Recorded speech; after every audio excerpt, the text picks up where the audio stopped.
Ini berapa hari Mas Emma? Sama 2 harian juga kayak Mas Koko. Kalau ini cuma 1 jam sebenarnya. Mantap.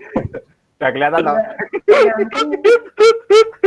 Karena ini nggak terlalu rumit, nggak terlalu banyak polanya seperti yang contoh. Kalau sama juga saya ngerjain jenis-jenis burung burung pemangsa seperti yang Mas Kuku kerjakan itu juga makan sampai semingguan, 5 hari sampai seminggu.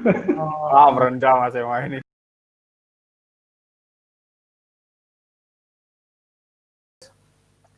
Oke, karena waktu sudah menunjukkan pukul 15.30 waktu Indonesia Barat, bisa kita mulai acaranya.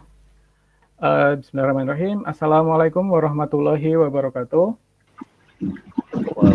Waalaikumsalam warahmatullahi wabarakatuh. Selamat sore teman-teman semua. Selamat petang untuk teman-teman yang ada di waktu Indonesia Tengah atau waktu Indonesia Timur. Selamat sore.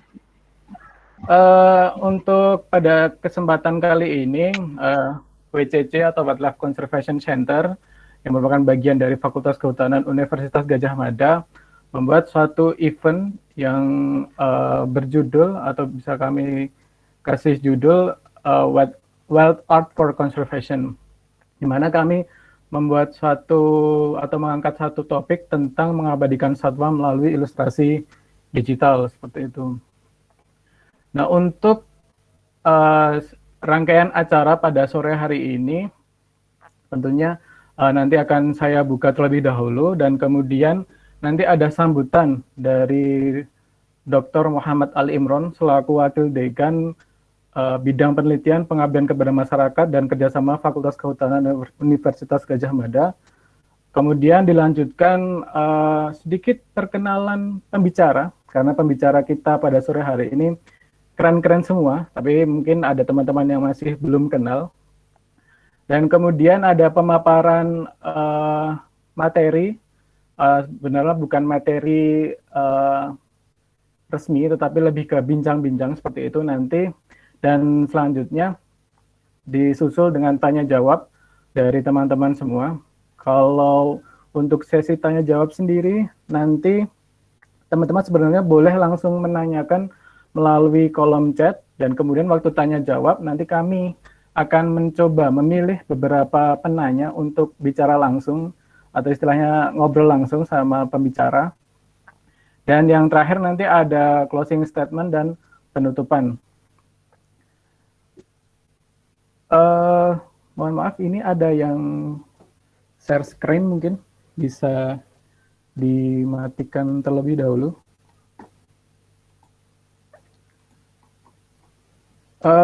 Untuk Mas Kuko udah bergabung, Mas Kuko. Ya. Oke, Mas Kuko. Mas Emma udah bergabung? Masuk. Oh, siap, 86. Boleh.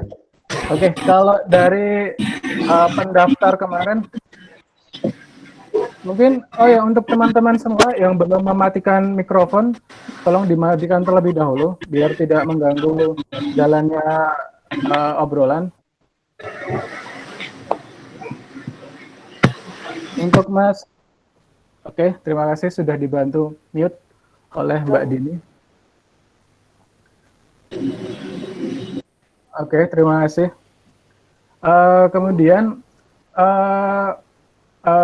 karena pembicara sudah hadir semua, acara sore hari ini kita buka dengan berdoa menurut agama dan kepercayaan masing-masing. Dipersilahkan.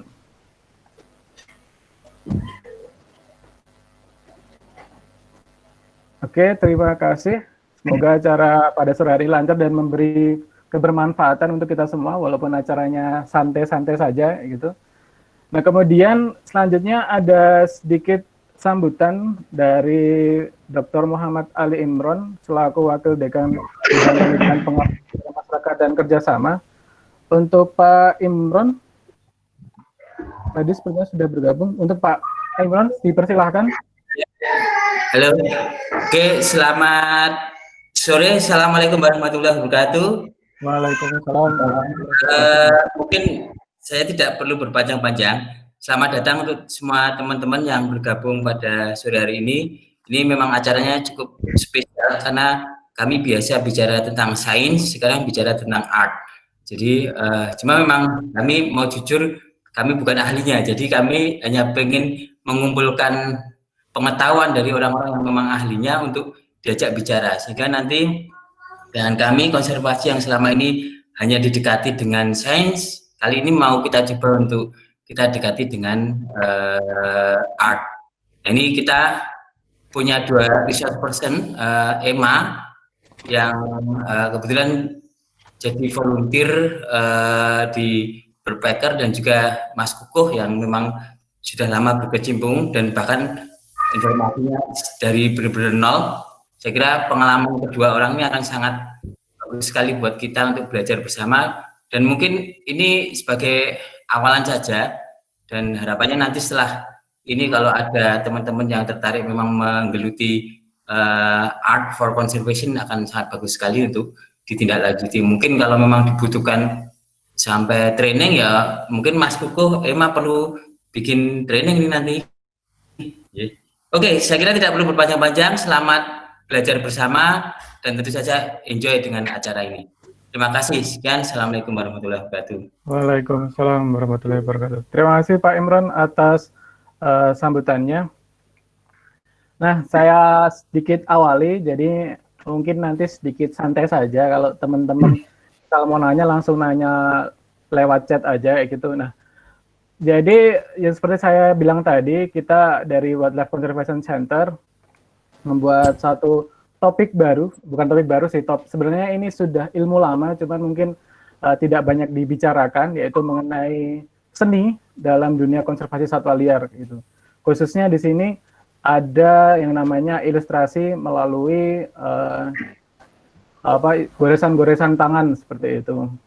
Kalau selama ini kan kita mendengar atau kita tahu bahwasannya ilustrasi itu memang berhubungan dengan gambar, entah itu foto, entah itu lukisan. Nah, untuk kali ini kita akan fokus pada lukisan, di mana dari Mas Kukuh dan Mas Emma ini mungkin bisa dibilang suka dengan gambar-gambar yang memiliki nilai lebih lah daripada berupa foto seperti itu. Nah, memang kita tahu sendiri kita berbicara mengenai seni dan berbicara mengenai tentu saja ilmu konservasi satwa liar, itu ada 2 pendekatan yang berbeda. Namun pada perkembangannya banyak ilmuwan atau banyak peneliti yang menggunakan ilustrasi atau seni ini untuk memaparkan penelitian-penelitiannya, atau memang ada tujuan khusus di dalam pemaparan tersebut, dalam seni tersebut. Oleh karena itu, nah nanti selama ya kurang lebih 1,5 jam ke depan kita akan ngobrol-ngobrol santai dengan 2 orang yang keren ini. Pertama ada Mas Waskito Kukuh Wibowo. Ini dari 2017 sudah mulai berkecimpung di Birdpacker dan sampai sekarang mulai mengupgrade dirinya dengan beberapa skill seperti salah satu contohnya ilustrasi satwa liar. Dan yang selanjutnya ada Beli I Gede Emma Damisa. Beliau ini teman satu angkatan saya di Fakultas Kehutanan Universitas Gadjah Mada, angkatan 2012. Dulu Mas Emma ini bergabung juga di kelompok peneliti pengamat pemerhati KP3 burung, dan sekarang ternyata di sisi lain Mas Emma punya bakat khusus, yaitu di bidang seni ilustrasi atau seni lukis seperti itu. Nah, untuk awalan nih dari Mas Emma dan Mas Kukuh, mungkin bisa memperkenalkan diri terlebih dahulu. Jadi background dirinya itu sebenarnya dari apa sih dan kenapa bisa mulai tertarik ke bidang ilustrasi digital satwa? Mungkin dimulai dari Mas Kukuh, lebih menarik nih kayaknya. Gimana Mas Kukuh? Ya, selamat sore. Assalamualaikum warahmatullahi wabarakatuh. Waalaikumsalam warahmatullahi wabarakatuh. Kenalkan, saya Kukuh, nama lengkapnya Waskito Wibowo. Apa Mas? Ngobrol apa ini?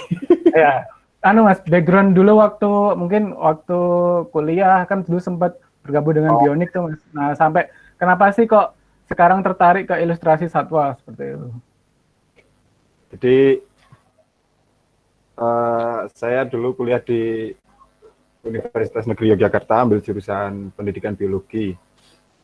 Terus tahun kedua saya gabung dengan klub pengamat burung yang ada di kampus, namanya Bionik. Ada beberapa teman Bionik yang hadir di webinar ini. Terus sampai sekarang ya itu menekuni bird watching gitulah. Terus saya awal terjun ilustrasi itu ya Januari tahun ini untuk masih bentar ya, Mas? Ya masih newbie. Masih newbie. Tapi setelah diingat-ingat, karena saya pelupa, ternyata saya pernah bikin ilustrasi untuk kegiatan pengamatan burung. Kayak ada dulu Buharti, burung hari batik. Itu pas pencetusan itu sama Mas Imam. Nah, Mas Imam minta tolong untuk dibuatkan semacam logo gitu dan poster gitu. Dan saya ya bikin apa adanya gitulah. Ya. Itu medianya langsung tangan, Mas. Waktu itu. Gimana? Waktu itu medianya langsung pakai kanvas atau maksudnya pakai goresan tangan atau memang sudah pakai digital, Mas? Digital. Oh, oke. Digital. Oh, saya ingat juga dulu pas SMA pernah bikin itu semacam majalah untuk warga SMA. lewat ekstrakurikuler. Jadi ya sambil belajar dulu di ekstra itu. Oh, berarti memang dari dulu sudah punya ketertarikan, tapi mungkin baru belakangan ini mulai diseriusi gitu ya, Mas? Iya, ya seperti itulah. Jadi punya minat tapi keputus-putus gitu loh. Karena saya nggak fokus. Berarti sekarang fokus ya, Mas? Mulai fokus nih ya? Ya fokus untuk penyelesaian Atlas Burung Indonesia ini. Oke, sip Mas. Kemudian nih, Mas Ema. Kalau Mas Ema sendiri gimana kalau Mas Ema? Oke, Mas Denis. Ya, sebelumnya perkenalkan kembali semuanya teman-teman. Nama saya Gede Ema Damesa. Biasa dipanggil Ema, seperti tadi yang dikenalkan Mas Denis. Ya, saya adalah dulu angkatan Fakultas Kehutanan angkatan 2012. Kalau untuk ilustrasi sendiri ya terkait dengan visual gambar seperti itu, sederhananya kita bilang itu sebenarnya memang hobi juga sebenarnya dulu semenjak kuliah gitu. Nah itu pertama-tama itu pernah saya bikin beberapa ilustrasi di Asal VS dengan media VS dan pensil seperti itu, beberapa pernah tahun 2014 kalau nggak salah, itu pertamanya dengan menggunakan pensil. Nah untuk digitalnya sendiri sebenarnya untuk oleh digital itu saya mulai pertama kali tahun 2016. Nah tapi itu belum objeknya belum satwa liar seperti itu. Pada saat itu saya masih tertarik di bidang oleh digital vektor wajah-wajah manusia seperti itu. Nah baru kemudian di akhir Maret kemarin, sebelum jadi ikut volunteer di AG itu sebenarnya sempat juga waktu event International Day of Wildlife. Nah itu saya iseng-iseng tuh bikin ilustrasi burung jenis sempur hujan darat seperti itu, dan saya posting di media sosial. Nah baru kemudian beberapa waktu kemudian ada informasi juga di media sosial bahwasanya Atlas Burung Indonesia masih membutuhkan tenaga untuk ilustrasi satwa itu. Nah sayang sebenarnya pada saat itu masih newbie banget karena baru pertama kali untuk mengerjai objek satwa itu. Pertama kali itu ya saya melampirkan portofolio yang burung sempur hujan darat itu ke admin, yang ternyata adminnya itu adalah Mas Kuku seperti itu. Nah, itu pertamanya harus diakui masih kaku banget. Karena apa? Karena yang saya sering buat awalnya itu adalah rambut manusia seperti itu. Oke. Sekarang beralih ke pola bulu burung itu salah satu, itu sangat berbeda sekali. Nah akhirnya dari tim ilustrasi Atlas Burung memberikan banyak masukan terkait banyak itu shading, kemudian bagaimana kita manage layer seperti itu. Nah baru kemudian pelan-pelan saya bisa mengikuti seperti yang kawan-kawan jalankan di Atlas Burung seperti itu, Mas Dennis. Oke. Jadi memang ada apa? Ya, jadi sebenarnya ya masih baru kali kalau saya baru 3 bulan sebenarnya. Merendah masih main. Berarti tapi memang ada sedikit perbedaannya di mana Mas Emma dulu memulai sketsa belajar sketsa itu dari objek-objek manusia ya Mas. Iya betul, dari human interest dulu lah ya awalnya. Oke, dan kemudian lanjut tapi diawali dengan media pensil ya Mas. Ya, pensil kertas. Oke, memang sedikit beda. Kalau tadi Mas Kuko kan langsung melalui digital tuh, tapi kalau Mas Emma kan lewat pensil. Nah, dua pembicara ini kan pada sore hari ini itu tergabung sebagai ilustrator di Atlas Burung Indonesia ya Mas.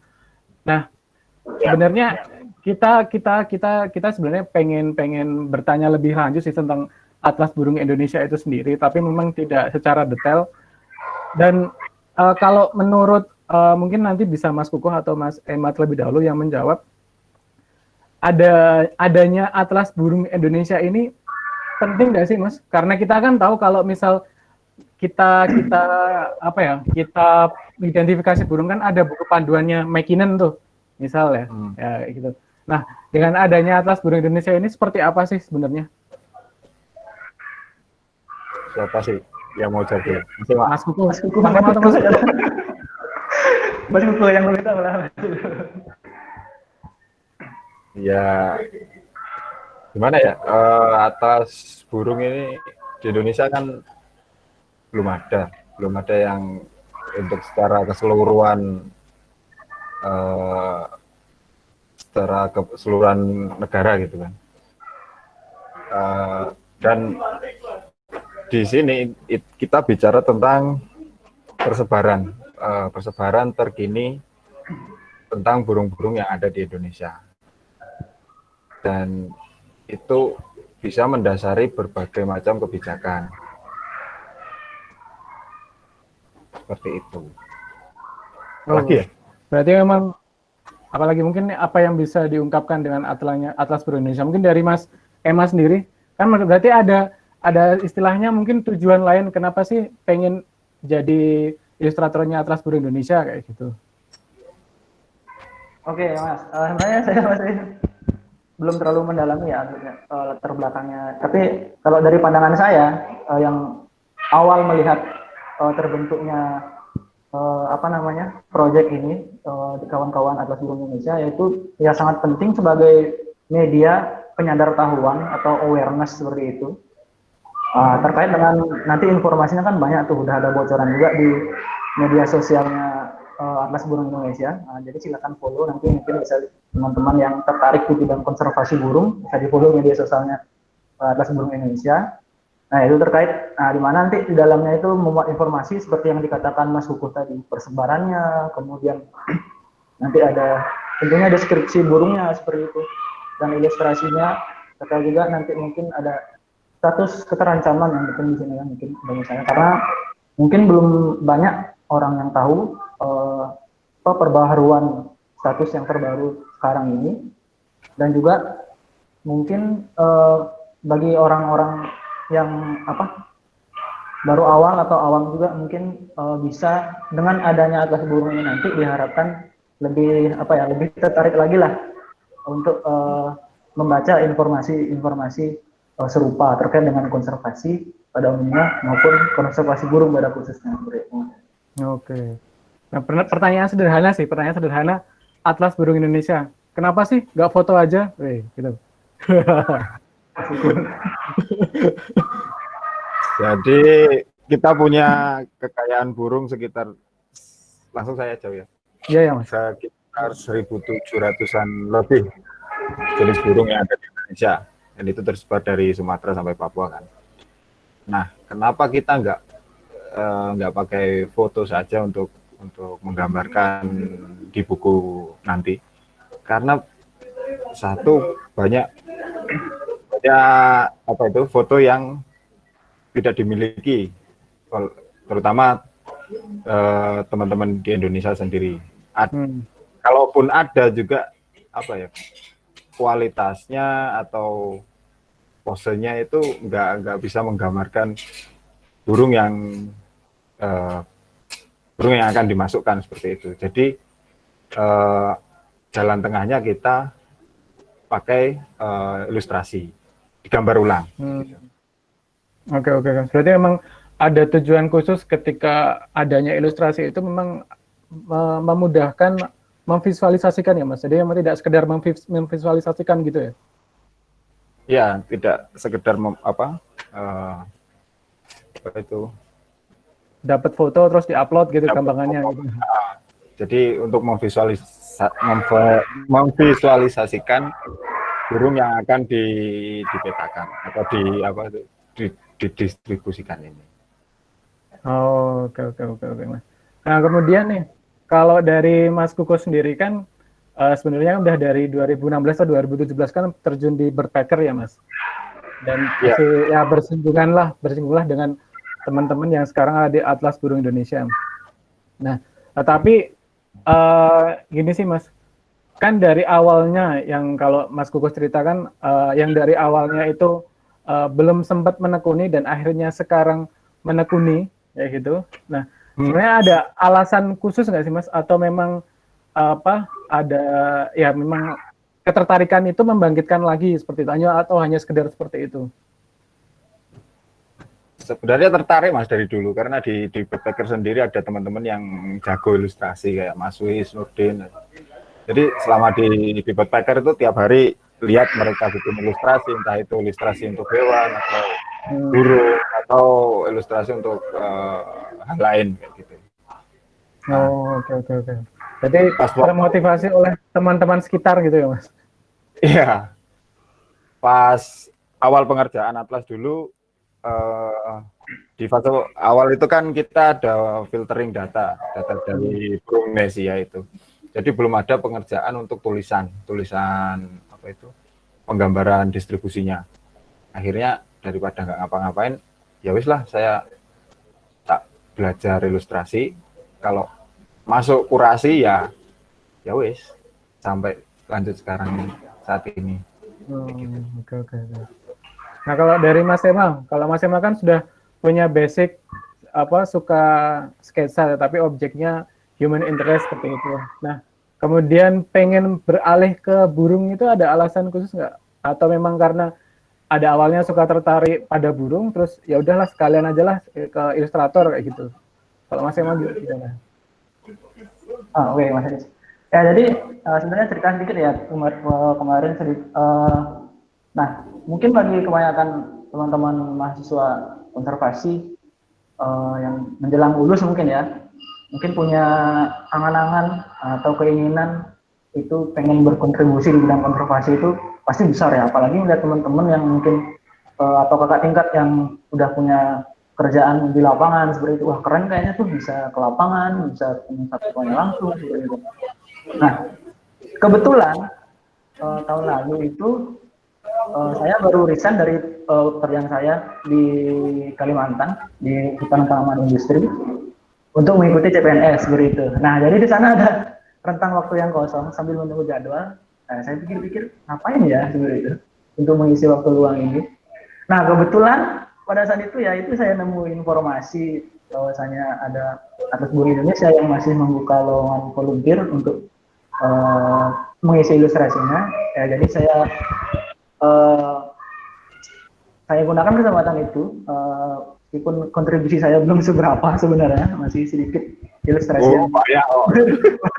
baru bisa saya sumbangkan. Ya, jadi seperti itulah. Jadi meskipun kecil ya, saya ingin berkontribusi sedikit untuk konservasi burung lewat Atlas Burung Indonesia. Ya. Mulia sekali ya, mulia sekali Mas Ema. Sangat terima kasih. Nah, kalau di Atlas Burung sendiri, mungkin ini masih berbicara tentang Atlas Burung ya, Mas, Atlas Burung Indonesia. Di Atlas Burung Indonesia sendiri itu sebenarnya tugas Mas Kukuh dan Mas Emma itu seperti apa sih? Hanya sebagai ilustrator kah atau memang mungkin juga kuratornya nih atau gimana kayak gitu kalau di Atlas Burung Indonesia? Kalau saya murni volunteer ilustrasinya aja, Mas. Kalau selebihnya ya Mas Kukuh yang begitu.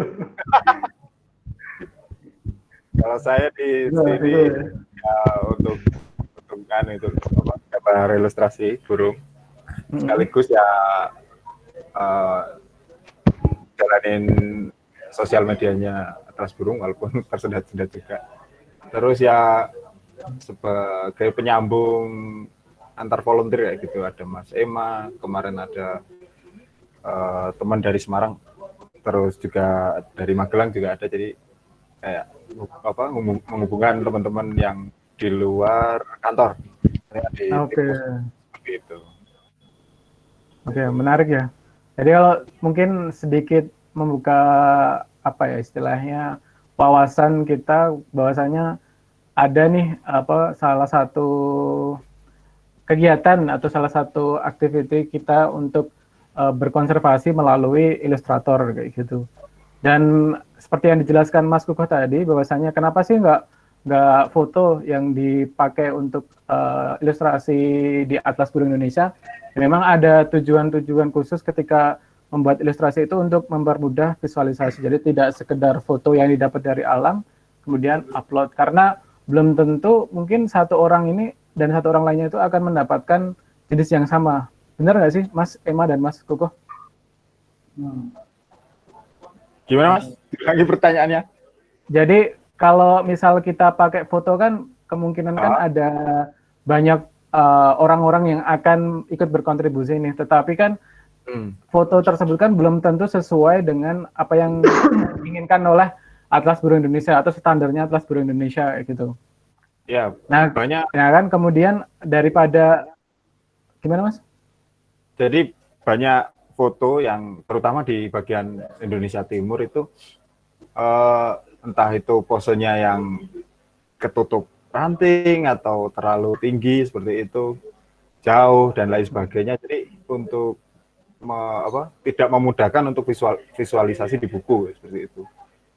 Jadi panduannya untuk ilustrasi ada field guide, terus ada foto ala kadernya mungkin yang terutama yang Indonesia Timur. Terus kita coba visualisasi ulang lewat field guide dan sumber yang ada gitu. Oke. Dan memang susah mendapatkan foto di alam itu di posisi yang kita inginkan ya sebenarnya, Mas. Ya, burung, Mas, bukan model. Nah, kemudian nih, Mas, kalau menurut Mas Emma dan Mas Kukuh sendiri, kira-kira apa sih sebenarnya kontribusi yang dapat diberikan oleh para ilustrator untuk mendukung upaya konservasi satwa liar gitu?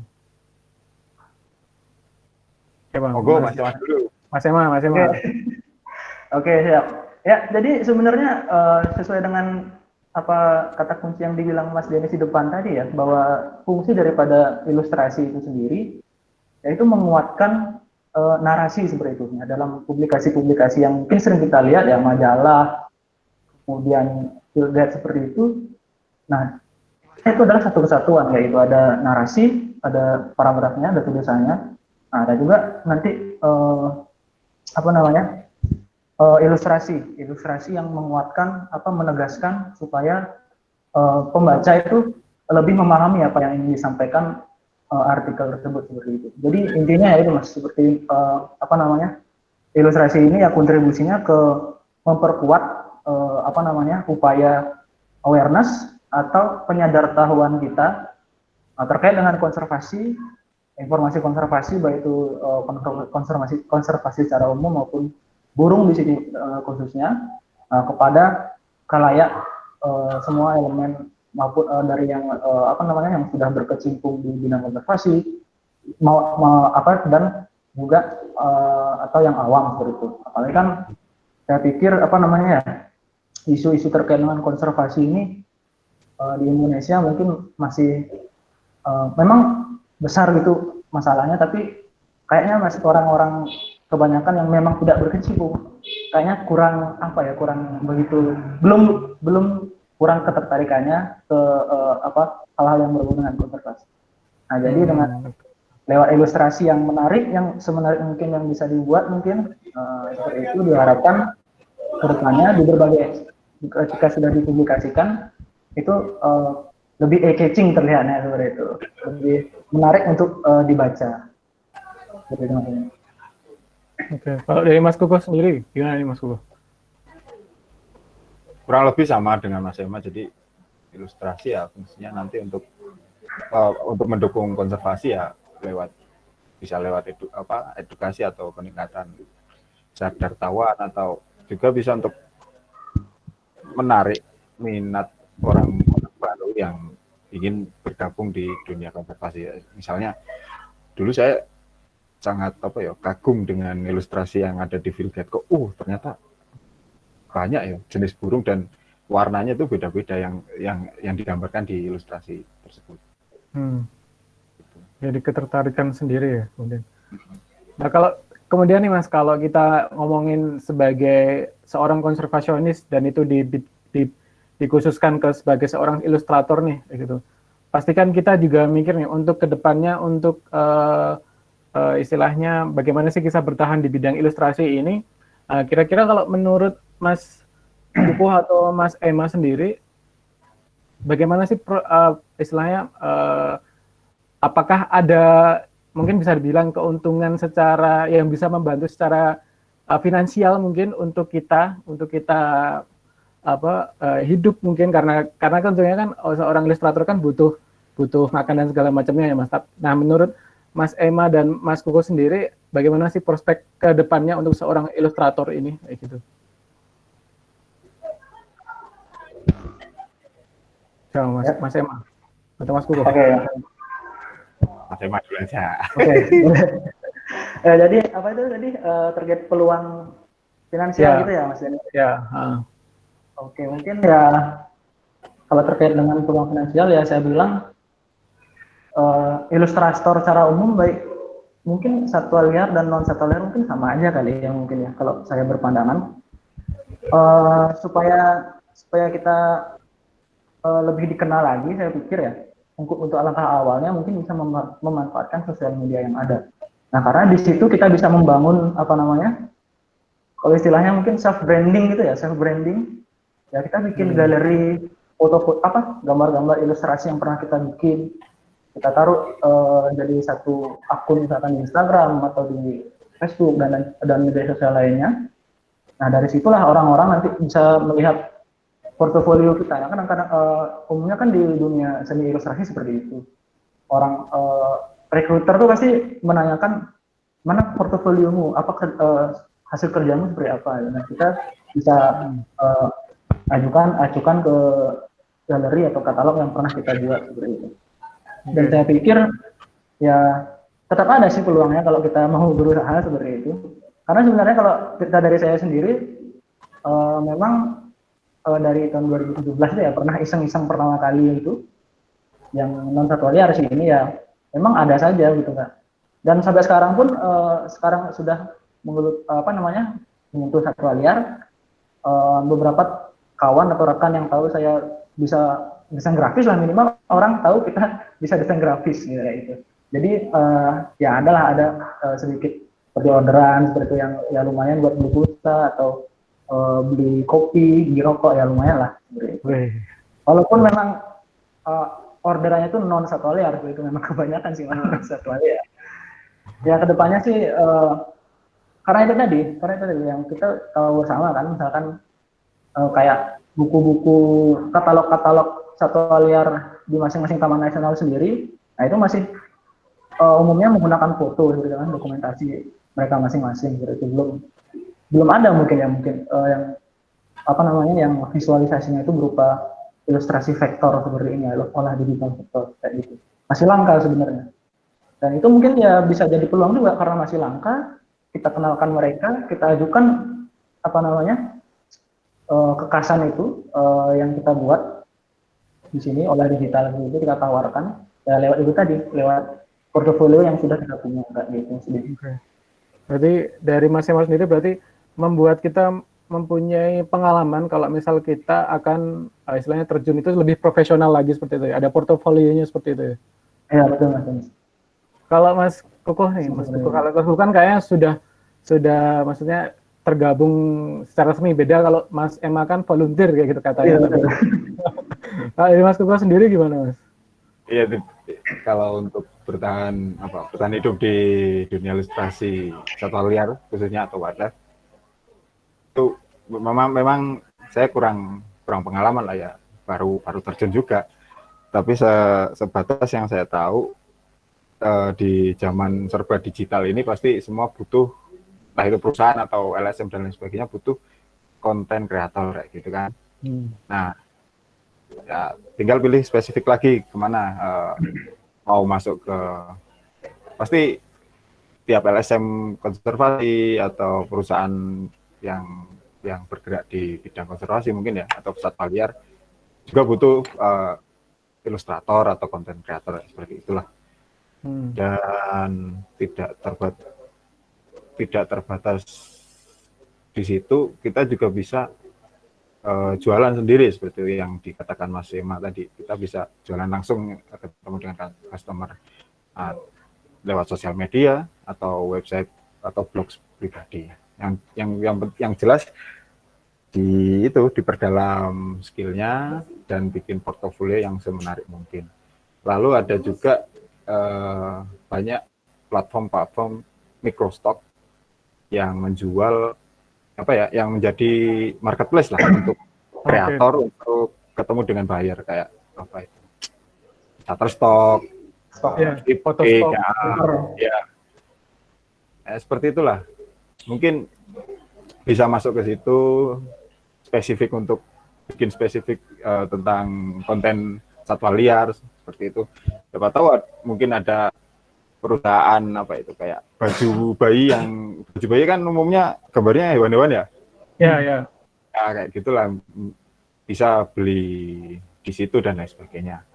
Mungkin seperti itu. Oke. Berarti memang sebenarnya memang semuanya butuh effort khusus, yang effort lebih ketika kita ingin terjun secara profesional. Berarti perkuat dulu memang dasar-dasarnya. Kemudian kita mempunyai sebuah portofolio yang bisa kita jual, yang bisa mungkin diinginkan orang lain dan kemudian kita dibayar seperti itu. Ya mungkin seperti itu ya, kurang lebih ya Mas.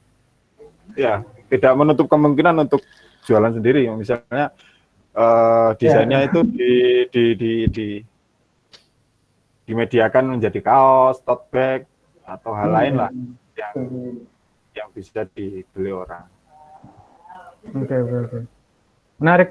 Mungkin dari teman-teman di sini yang berpikiran untuk wah kayaknya seru nih jadi seorang ilustrator, ya memang tidak mudah dan memang harus berjuang mencari pengalaman, karena semuanya butuh ya, kalau misal seperti dikatakan Mas Ema tadi, apa pengalamanmu dalam ilustrator gitu. Nah, kita punya portofolio dan kita bisa menunjukkan itu akan menjadi nilai lebih dari diri kita gitu. Nah, kan mungkin kemarin kan kita, Mas Ema sama Mas Kukuh kan sudah menyiapkan video singkat. Kalau lagi ngilustrator tuh seperti apa sih kayak gitu. Nah, bukan step-stepnya sih, lebih ke kayak istilahnya tutorial singkat lah kayak gitu. Nah, mungkin bisa ditampilkan nih Mas. Mungkin siapa dulu, mau Mas Ema atau Mas Kukuh? Boleh. Mas Kukuh dulu atau Mas Ema dulu juga boleh.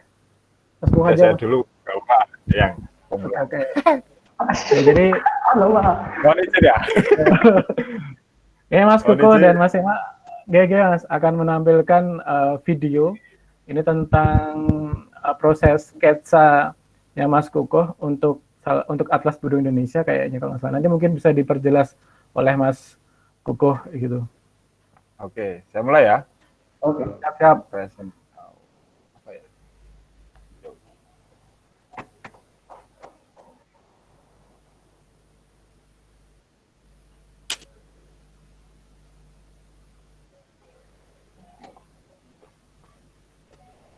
Sudah terbuka kah? Sudah terbuka Mas. Oke.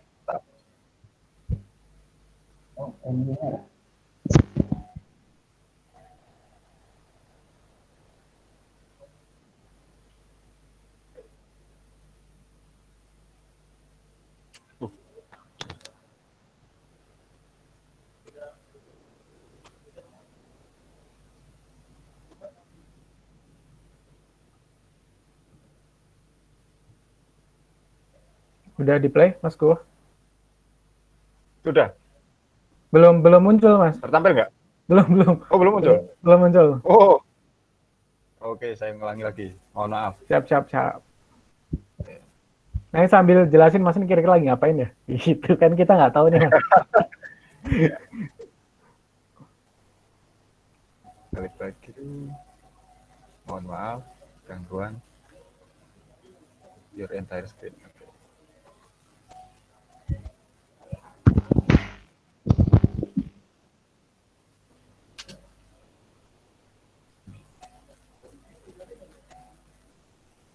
Bagaimana kalau sekarang? Udah, Mas, kelihatan. Mau play nih. Ya. Ya. Oke, ini lagi step-step awalnya ngapain, Mas? Ini yang tools yang sering saya gunakan. Biasanya cari gambar dulu di Google. Terus saya masukkan ke new window kayak gini. Saya bikin layar dasar untuk saya taruh foto di sini. Terus objek selanjutnya itu bikin layar baru seperti ini per bagian tubuh. Oke. Ini kira-kira kalau ini alap-alap ya, Mas? Alap-alap apa tadi? Lupa saya. Pelangalap Jepang. Alap-alap Jepang. Ini kira-kira kalau berapa lama, Mas? Kira-kira sketsa untuk satu foto ini? Ini kalau nggak salah 2 hari. 2 hari ya, Mas? Oke. Ya 2 hari soalnya sambil ngerekam, jadi mikir agar runtut kayak gitu. Oke. Kalau misal normal, Mas, tadi nggak ngerekam atau biasa lancar-lancar gitu berapa hari, Mas? Atau berapa lama? Sama, 2 hari juga. Oh, ya kurang lebih sama ya. Mingguan. Saya ambil apa itu gist-nya, general insight-nya, tepi-tepian tubuhnya, terus mulai masuk ke bagian tubuh kayak sayap, kepala, lalu detail ini warna gelang terapnya. Biasanya satu bagian tubuh saya bikin 4-5 layer. Jadi dari gelap sampai yang paling terang seperti itu. Nah, ini mulai pewarnaan. Di sini saya pakai 4 layer kalau nggak salah. Ya. Nah, terus diikuti apa ya? Yang perlu diikuti itu satu arah bulu, terus gelap terang, lalu bagian-bagian tubuh dan pencahayaan karena untuk memunculkan kontur atau dimensi burungnya. Oke. Berarti ini kalau mau cari foto di Google yang pikselnya yang bagus dong, Mas. Kalau pecah-pecah susah nih, Mas. Ini pecah-pecah karena saya dipilihkan, saya dicarikan Pak yang sering kurasi di sini, Mas Wis. Siap. Oh ya, kalau semakin besar piksel yang digambar, maksudnya foto yang digambar itu ukurannya gede, itu kan saya sering terjebak dengan garis atau pola yang ada di situ. Jadi cari yang ukurannya medium gitu, jadi agak ngeblur sedikit. Nah, terus ya pakai bekal pengalaman melihat burung di alam juga. Ya, itu penting berarti ya, kalau bisa. Ini ya. Langsung. Kalau di sini dia nangkring di sini, cahayanya segini, arah bulunya ke situ kayak gitu. Jadi ngandalin insting juga. Ya, mungkin sudah selesai video yang saya buat ini. Wih, keren. Tepuk tangan buat Mas Koko. Ini sulit, Mas. Efek tepuk tangan deh. Kemudian kalau Mas Emma, mungkin Mas Emma lanjut. Saya mohon izin matikan dulu. Kamera. Boleh, Mas. Moga Mas Emma.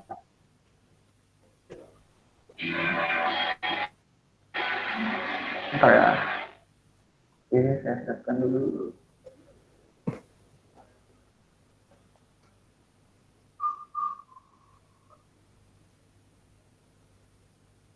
Halo? Oke, ini masih presentasi Mas Kuku ini. Masuk? Udah ini. Udah ya? Tapi kok lag nih punya gue. Oh, punya Mas Ema nggak bisa? Masih Mas Kukuh sedang melakukan presentasi. Oh, Kalau saya refresh ini apa saya disconnect ya? bentar. Saya bantu Mas Ema. Atau saya tampilkan dari sini aja Mas Ema? Wah, ini. Oh ya boleh dari sana aja dulu Mas. Oke, coba ya. Nampaknya Chrome saya ini ngadet. Oke. Saya izin reset dulu ya. Mereset Oh ya, Chrome saya. oh, siap. Nampaknya nge-lag ini.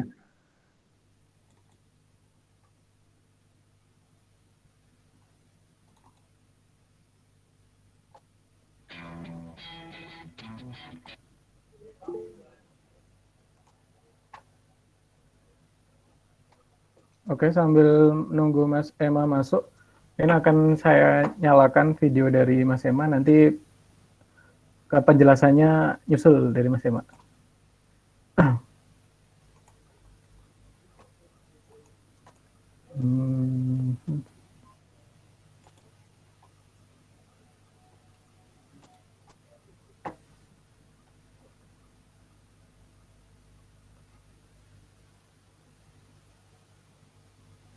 Oke, apakah udah kelihatan teman-teman semua? Sudah. Ini dari Mas Ema, sebentar saya play.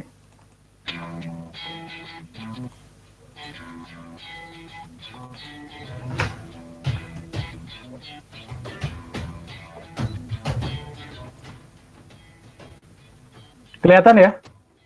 Kelihatan.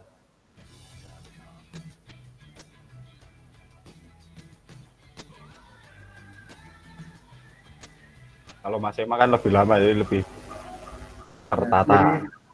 Di sini saya pakai bantuan palet teman-teman, karena saya. Oh, Sebenarnya ada banyak teknik sih, cuma bagi saya yang paling praktis yang bikin palet. ini berarti milih warna ya Mas Ema? Iya betul. Jadi saya kan mau bikin paruh nih, di video bikin paruh, jadi saya bikin gradasi warna seperti itu. Nah, nanti jadi acuan untuk pewarnaan, memperlihatkan efek shadow-nya dari terang gelapnya. Gitu. Ada. Kayak pelukis tuh nyiapin warna dulu. Oke. Nah ini jadi teknik tracing-nya seperti itu, dibikin sheet yang numpuk-numpuk. Ini saya bikin dari yang terang ke gelap kayak gini. Dan semakin banyak layer yang kita bikin, ya semakin halus hasil gradasinya. Tapi kan kita di sini mengoptimalkan ya, jangan nanti memakan waktu yang lama kalau bikin layer yang banyak. Ini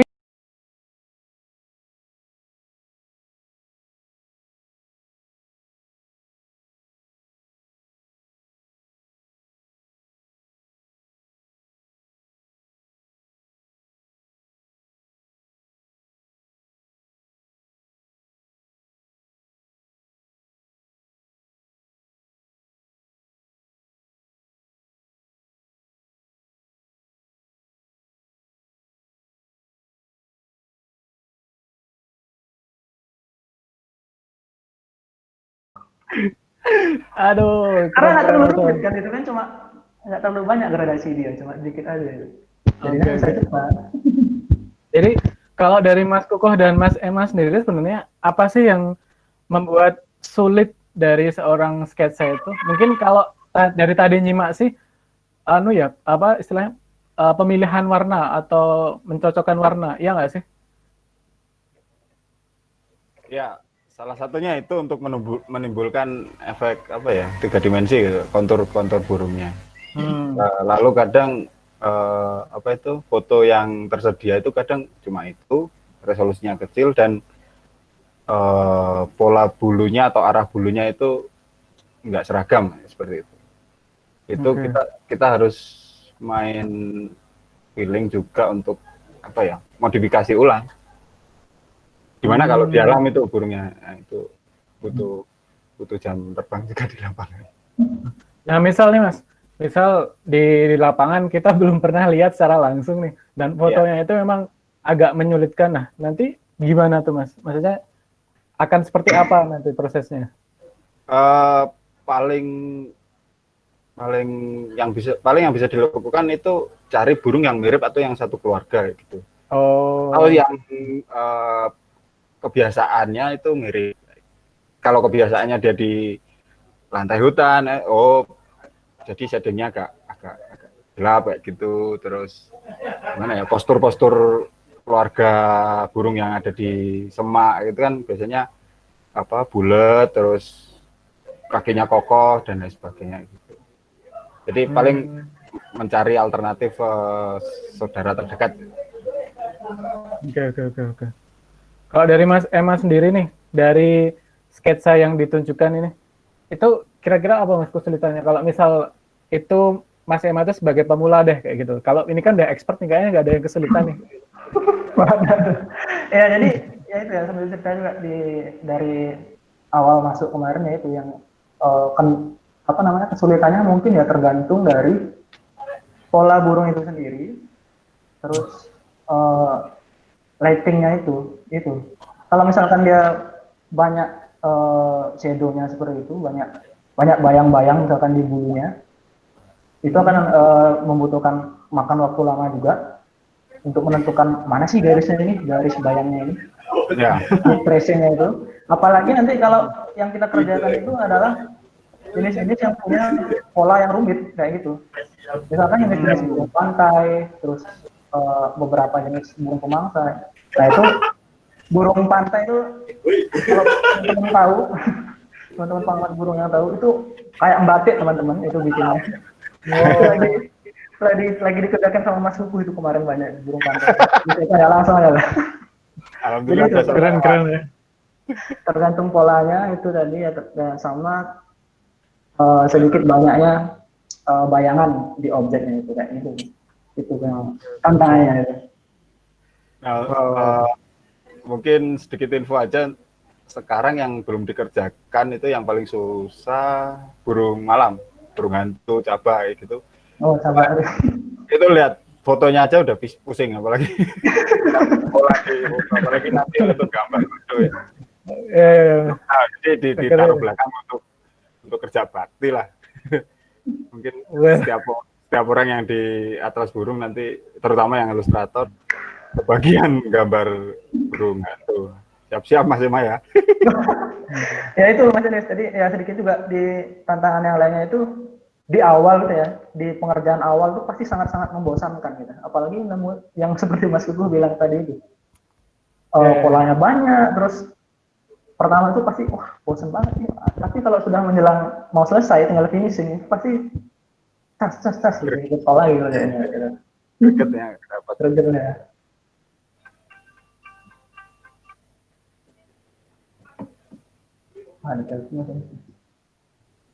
Sip. Keren. Ya, tapi kalau jadi itu kan kebetulan kan kalau saya sendiri kan lebih sukanya kan ke herpetofauna itu. Nah, aku tuh terus bayangin berarti kalau sketsanya herpetofauna bakal lebih sulit lagi ya kan, sisik itu. Ulang. Wah, gitu. Tapi ya, gambar karton aja Mas. Buat anak-anak. Vektor lempeng gitu ya Mas. Terus kalau berarti tetap ada istilahnya kesulitan sendiri ya. Itu pun dalam satu jenis dalam satu kumpulan jenis-jenis burung itu mempunyai tingkat kesulitan yang berbeda-beda gitu. Apalagi kalau misal itu nanti lebih spesifik lagi ada yang reptil segala macamnya, tentu bakal lebih sulit lagi ya berarti ya Mas Kukuh dan Mas Emma. Iya, betul. Dan lagi-lagi kita harus dihadapkan untuk sabar. Bener tuh ya berarti harus sabar gitu ya. Sabar. Oke.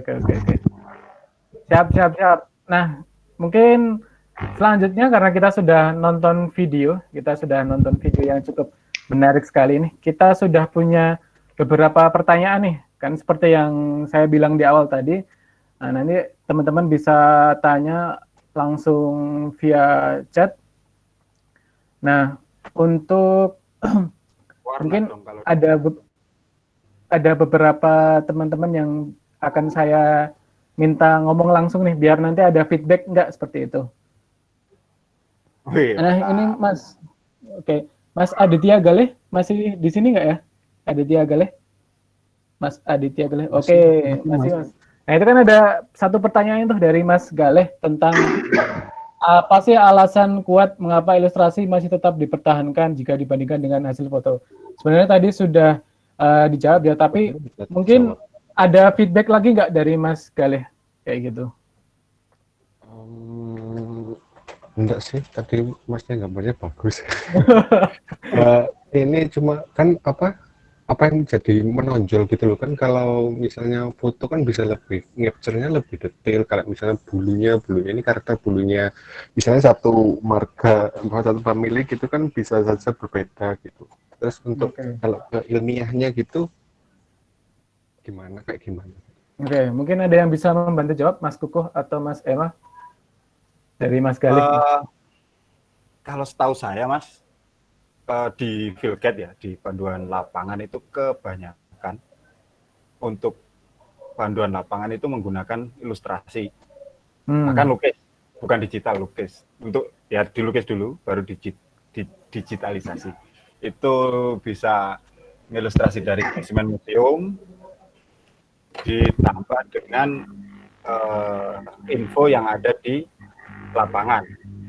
Kelemahannya kalau fotografi itu untuk menggambarkan spesies atau ciri-ciri khusus burung itu kadang tidak nampak apa itu namanya hangat dinginnya temperatur foto kayak gitu.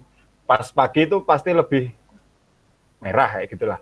Terus menjelang sore atau gelap gitu pasti biru.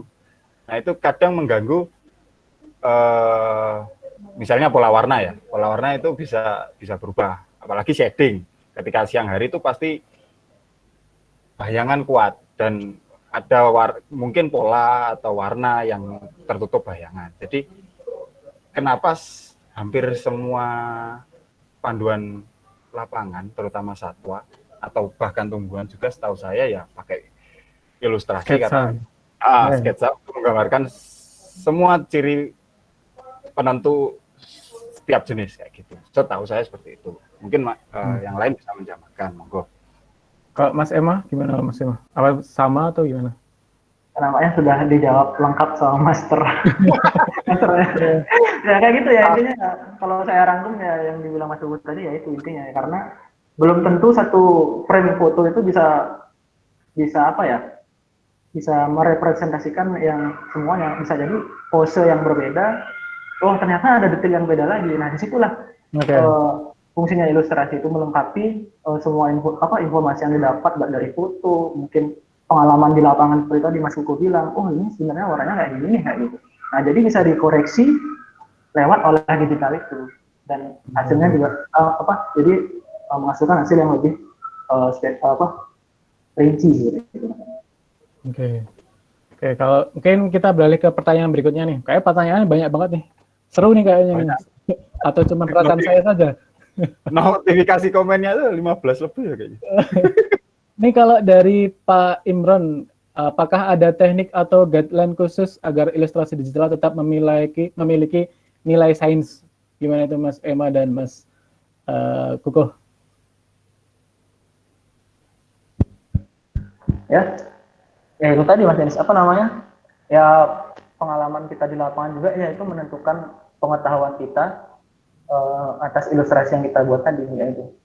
Belum apalagi seperti Mas Kukuh itu ya punya pengalaman di lapangan, kemudian juga punya skill di bidang ilustrasi ya itu nanti bisa menutupi mungkin kekurangan dari foto yang mungkin belum bisa digambarkan di foto, sehingga itu tadi ada koreksinya ketika kita melakukan proses ilustrasi itu sendiri. Untuk detail semakin tadi teknik khususnya itu paling ya satu ini aja sih, satu tips saja sih ya, sering-sering latihan gitu. Oke, berarti teknik khususnya adalah sering-sering latihan gitu. Kalau dari Mas Koko, gimana Mas? Ya, sama sih, sama Mas Ema. Kayak gitu. Tapi sebenarnya ada misalnya kalau ini kan berarti pakai toolsnya Adobe Illustrator ya Mas? Illustrator ya. Ya, yang saya pakai Illustrator. Ah, Kalau itu. dulu Mas Ema awal-awal itu kayaknya Corel Draw. Ya, awal Corel. Jadi itu tadi ya, pertama saya kerja di Corel itu nggak kenal layer itu Mas. Jadi ya, Oke. pokoknya tumpuk-tumpuk aja. Jadi Ya. setelah kenal layer diperkenalkan. Nah itu tadi, ketika kita sudah menyelesaikan satu objek, itu akan lebih mudah kita melakukan koreksi lightingnya, shading, warna dan lain sebagainya. Jadi itu nanti, nah di sanalah lebih mudahnya lagi untuk melakukan koreksi. Ya, Tapi tujuannya untuk seperti mengenal, oke, kalau untuk mengenal Adobe Illustratornya sendiri itu ada istilahnya panduan nggak sih? Atau memang searching di YouTube atau seperti apa? Kalau ke sudah banyak Mas di YouTube. Oke, berarti memang bisa banget dibantu di YouTube ya untuk teknik-teknik penggambaran ilustrator ya gitu. Ya, sudah cukup banyak di YouTube. Tapi untuk spesifik ke satwa kurang tahu saya.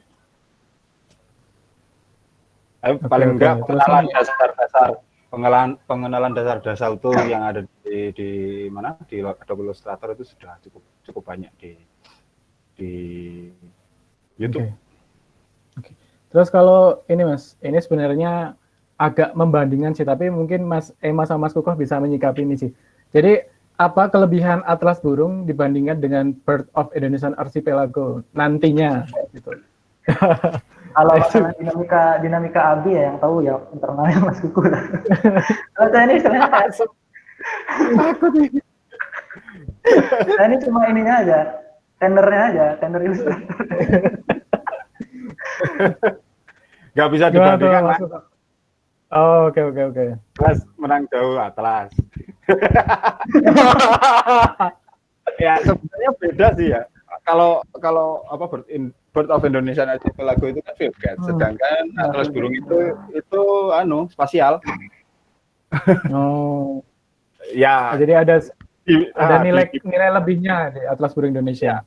Di Atlas itu kita ngomongin distribusi terkini dan lebih detail dibandingkan dengan apa itu BIA, Bird of Indonesia Archipelago. Nah, kalau untuk identifikasi ya jelas menang BIA gitu. Jadi kalau untuk masalah distribusi dan spesialnya ya monggo buka Atlas.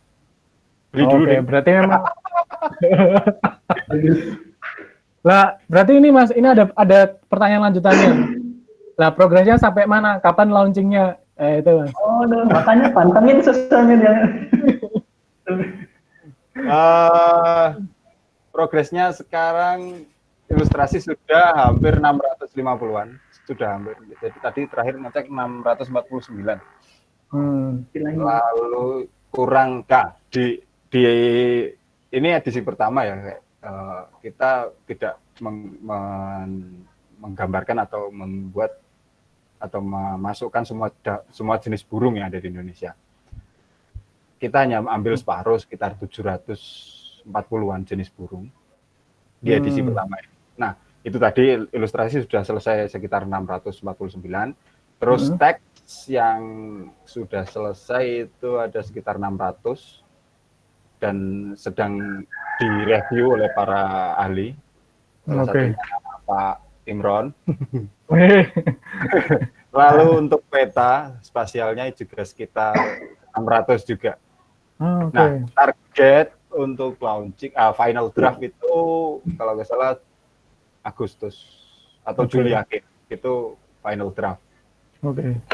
Semoga lancar ya Mas. Dan teman-teman nih jangan lupa beli itu. Untuk menghargai karya-karya itu kita harus membelinya. Iya nggak Mas? Iya dong. Nah, untuk kehidupan. Untuk teman-teman pemula nih ada beberapa pertanyaan ini, mungkin ada salah satu yang saya minta untuk bicara langsung nih. Mas Dana Prihadi masih di sini nggak ya Mas Dana? Mas Dana Prihadi. Oke Mas Dana, kan tadi nanya ya Mas khususnya untuk pemula ini. Tuh.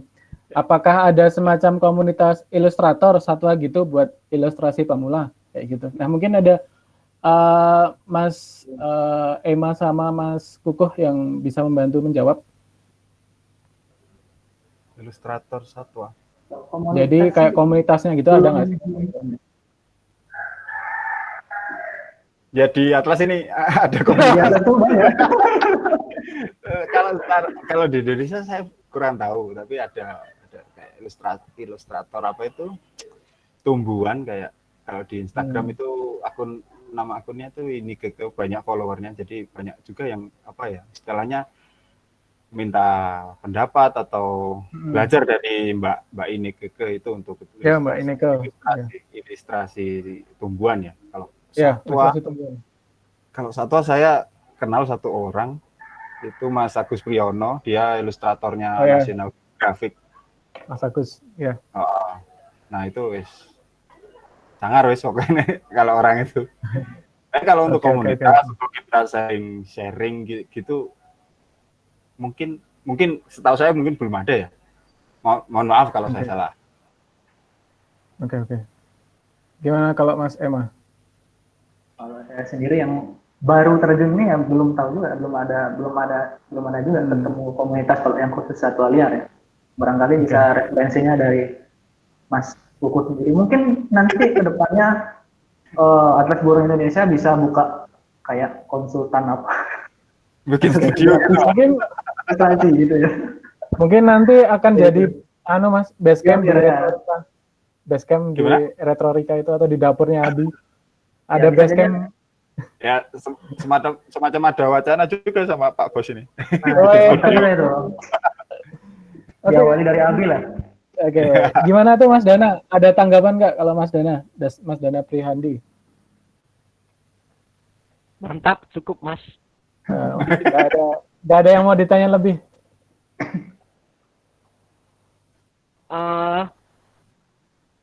Masnya ini Mas, kenapa Mas kok Mas pilih? Gimana Mas?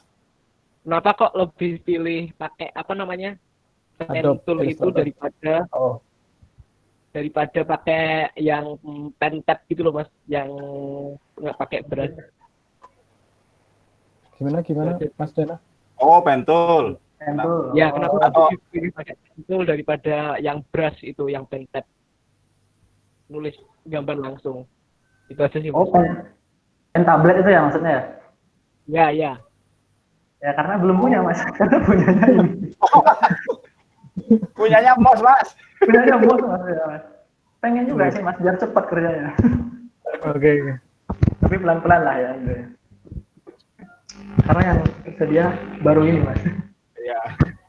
Dan saya sendiri ya masih belajar Mas.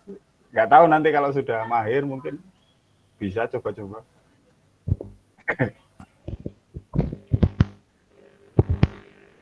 Oke. Nah, kemudian terakhir nih mungkin saya pilih dari yang paling bawah itu Mbak Desi Ayu Triana, masih di sini? Mbak Desi. Nah, ini pengamat burung ini. Oke. Mbak Desi? Kayaknya masih tapi nggak menjawab. Lagi ngomong anak kayaknya. Oh ya, lagi ngomong. Oke. Coba cari yang lain yang mirip-mirip.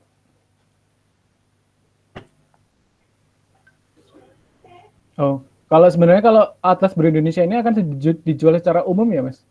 Jelas ya? Soalnya ini ada yang nanya, apakah hasilnya nanti akan dipublish terbatas atau dijual secara umum? Tentunya secara umum ya, Mas? Dijual secara umum nanti. Oke. Mungkin saya wakil aja dari Mbak Desi Ayu Triana. Jadi dari Mbak Desi itu kagum dengan apa yang dibikin oleh teman-teman Atlas Burung Indonesia gitu. Sedetail itu, pokoknya sedetail banget lah gitu. Semirip itu sama foto dan 11 sama 12 sama yang buku Archipelago gitu. Kemudian untuk aplikasinya kan tadi udah dijawab tuh. Terus vektor semua atau apa, jelas vektor ya Mas berarti ya? Vektor Mas. Nah ini sebenarnya tantangan dan kesulitannya apa? Bikin ilustrasi digital pakai aplikasi tersebut, atau sebenarnya lebih umum lagi, sebenarnya tantangan lebih ke kemudian kalau ada tantangan, tips and triknya seperti apa kayak gitu Mas? Khususnya untuk para teman-teman para pemula sih. Kalau saya sendiri tantangannya itu karena saya masih mengikuti ya Mas, mengikuti gambar yang ada. Jadi belum baratnya dari imajinasi atau dari cuma inspirasi kayak gitu, terus gambar manual kosongan gitu di layar yang putih. Jadi masih ngeblat ibaratnya kan. Nah, tantangannya kan itu juga proses belajar. Nah, tantangannya itu satu bikin garis atau shape yang mulus atau proporsional kayak gitu. Lalu membuat efek bulu yang mendekati nyata lah, sepertinya efek-efek ini bulu burung, bukan apa itu, bukan zigzag, garis zigzag kayak gitu. Terus selanjutnya bentuk memunculkan dimensi dari flat menjadi berbentuk kayak gitu. Ada bagian depan, ada bagian belakang, dan itu relate atau terhubung dengan pewarnaan dan shading kayak gitu. Kalau itu tantangannya seperti itu, Mas. Oke, kalau dari Mas Emma, gimana Mas Emma? Ya nggak jauh beda sih dengan Mas Hugo, Mas Denis ya. Pola daripada burung itu, kemudian kalau ada gradasi warna yang banyak, itu tadi kan yang saya contohkan di video itu cuma kan bagian dadanya itu ya cuma paling 2-3 warna. Mungkin ada jenis burung yang punya kombinasi warna lebih di dadanya, itu akan tantangannya lebih lagi. Dan kemudian yang seperti kata Mas Hugo tadi, ya kita di sini masih menggunakan teknik tracing ya seperti itu. Istilahnya menjiplak seperti itu kan. Tapi itu pun juga masih banyak tantangannya karena mencocokkan warna, shadingnya supaya memunculkan efek kontur yang dikatakan Mas Hugo tadi. Nah, kedepannya sih harapannya sih seiring berjalannya trial yang kita coba terus bisa kosongan. Nah, lewat imajinasi, lewat pengalaman kita mungkin pernah lihat spesiesnya lalu digambar. Kedepannya kayak gitu kan mantep tuh kayak gitu. Dan punya karakter. Ya punya karakter sendiri, style masing-masing. Nah, oke. Nah, mungkin ini akan jadi pertanyaan penutup nih. Nah, untuk dari jadi kan di sini ada banyak sekali teman-teman yang sebenarnya itu bisa menggambar dan bisa ilustrator lah seperti itu. Nah, apakah masih ada kesempatan untuk ikut berkontribusi seperti itu? Nah, Mas Kuko mungkin yang bisa menjawab. Masih bisa, Mas. Masih tersisa sekitar 100-an jenis burung yang belum digambar. Oh, itu kalau mau ikut berkontribusi seperti apa, Mas? Ya, silakan kirim email aja langsung ke woodpecker@gmail.com. Ya, mungkin kirim portofolio 1-2 gambar, terus nanti kita akan balas atau proses lah. Kita rembukan di sini gimana sesuai dengan kurasi yang bos sering pilih atau tidak gitu.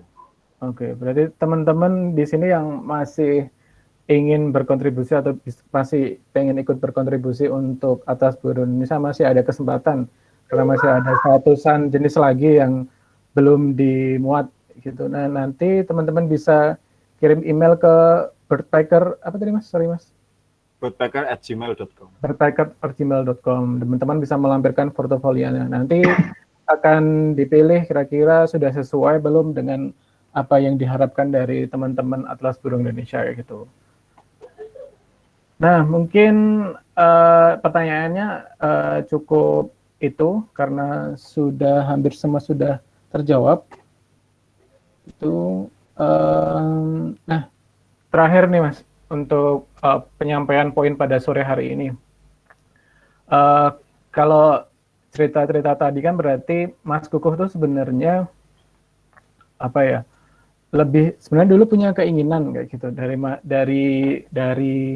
yang mana dulu itu sempat terhenti-henti dan akhirnya sekarang mulai diseriusin kembali kayak gitu.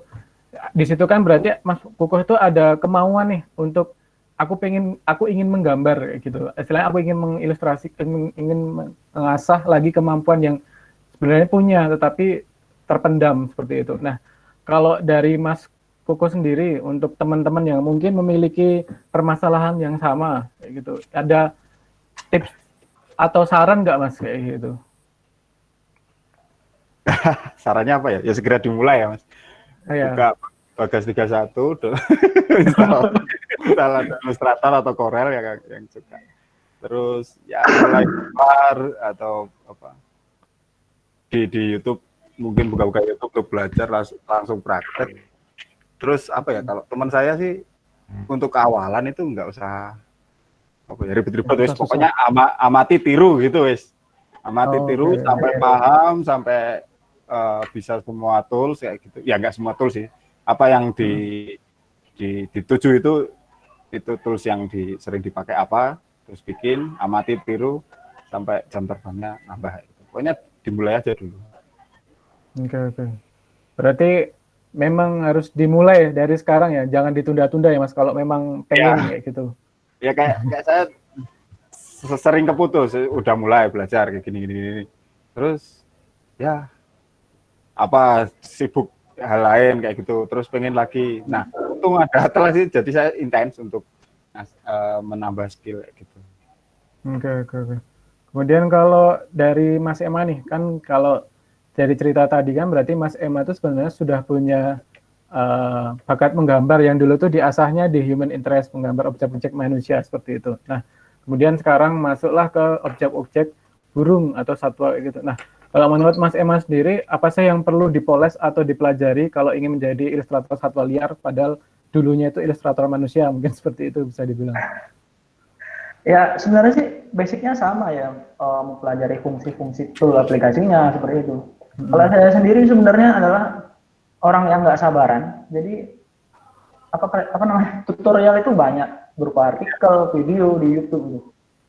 Saya nggak sabaran oh ini gimana sih langkah-langkahnya, karena tutorial itu sampai 1 jaman, 2 jaman lebih kayak gitu. Jadi lebih enak itu saya ya langsung coba trial and error gitu. Jadi kalau sambil muter videonya ya. Sambil muter videonya. Jadi kalau misalkan coba-coba aja dulu semua tutornya, dikenal seperti itu. Baru kalau ada yang saya kurang pahami, baru saya khusus cari. Misalkan kayak itu tadi, gimana sih cara membuat palette, custom palette ya itu. Baru saya cari di YouTube. Khusus itu aja doang. Itu sih Mas Denis. Jadi banyak-banyak latihan gitu.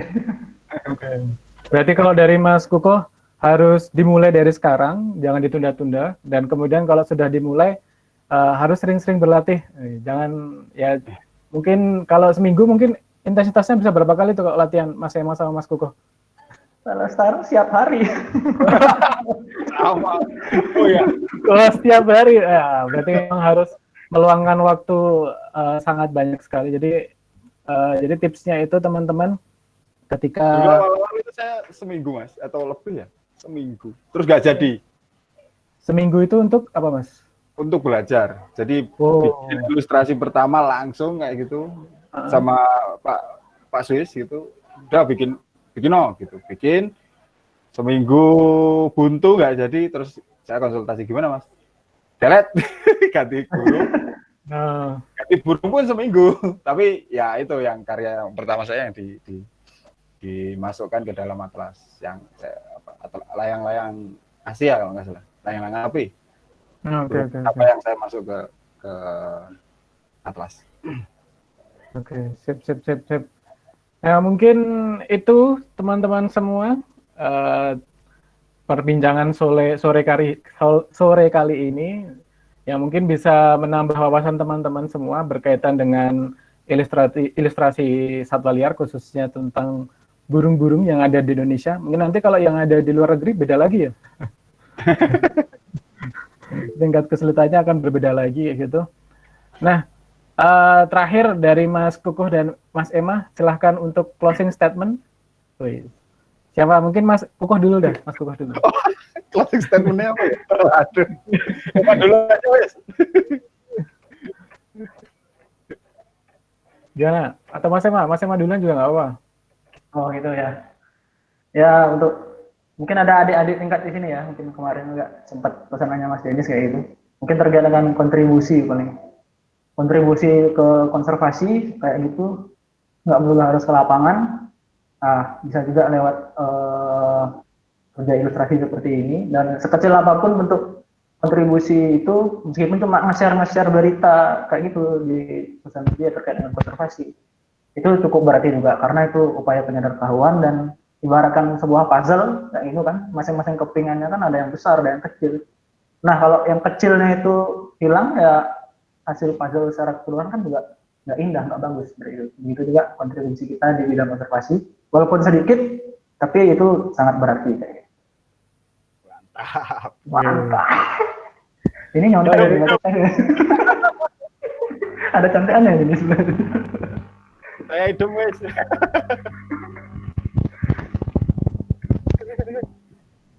Oke. Kalau Mas dari Mas Kukoh gimana tuh? Closing statement. Ya, segera kalau minat segera dimulai latihan, karena ilustrator satwa di Indonesia itu masih sangat kurang. Dan apa ya? Mungkin dari teman-teman sendiri bisa ketemu dengan stylenya setelah melakukan menjalani ini kayak gitu. Pokoknya yang baru mulai, ikuti kayak saya aja, amati dan tiru. Lalu kalau sudah lancar, baru kita cari style sendiri, ya gitulah. Oke, siap. Oke, ini Mas, ada pertanyaan terakhir nih. Ini kayaknya harus dijawab ini. IG-nya apa, Mas? IG-nya. Ditulis tuh Mas di chat Mas, biar di-add sama teman-teman. Akun IG-nya apa? IG ya? Instagram. Saya lupa ya. Sap. Oh, itu Damesa, untuk Mas Damesa, IGDM Damesa. Terus kalau Mas Kukoh apa Instagramnya Mas? Biar nanti kalau misalnya ada teman-teman yang pengen tanya-tanya atau sharing-sharing. Mas Kito nggak asli. Oke, terima kasih Mas Kukoh dan Mas Ema atas waktu yang sudah diberikan untuk kita semua. Dan sama-sama Mas. Dan tentunya banyak buat teman-teman juga. Semoga bermanfaat untuk teman-teman yang ingin memulai atau sudah memulai tetapi bingung. Dan ya untuk teman-teman yang ingin berkontribusi lebih atau ingin mengasah kemampuannya, bisa itu tadi email ke Birdpiker, kemudian melampirkan portofolionya. Dan yang seperti Mas Kukoh dan Mas Ema bilang tadi, bahwasannya bidang ini itu sangat terbuka lebar untuk kedepannya, dan tergantung dari niat kita juga untuk apa berilustrasi, apakah hanya sekedar hobi ataukah memang ada tujuan yang lain. Nah, itu tergantung teman-teman sendiri gitu. Nah, mungkin yang terakhir kita bisa foto online bersama. Jadi teman-teman semua yang di sini diharapkan untuk menyalakan kameranya. Untuk teman-teman menyalakan kameranya biar difoto oleh Kak Dini. Kak Dini. Caranya foto gimana nih? Nanti di screenshot. Oh, screenshot, ya. Ayo nyalakan. Dini. Ya, ready. Oke, siap, Din. Oke, Din, kasih tahu Din, udah belum ya, Din? Yuk. Kita udah pose nih. 1, 2, udah? 3. Lagi. Oke, lagi. Sulit pula. 1, 2, udah. Oke. Udah, oke. Terima kasih untuk teman-teman semua atas waktunya. Kita semoga bisa berjumpa lagi di seri-seri berikutnya, karena ini masih episode pertama. Mungkin nanti akan ada episode-episode yang lain. Sampai jumpa untuk teman-teman semua. Stay healthy dan tetap beraktivitas sesuai prosedur yang sudah ada ya. Siap. Selamat sore teman-teman semua. Terima kasih. Selamat sore. Selamat sore, terima Selamat kasih. sore, selamat sore.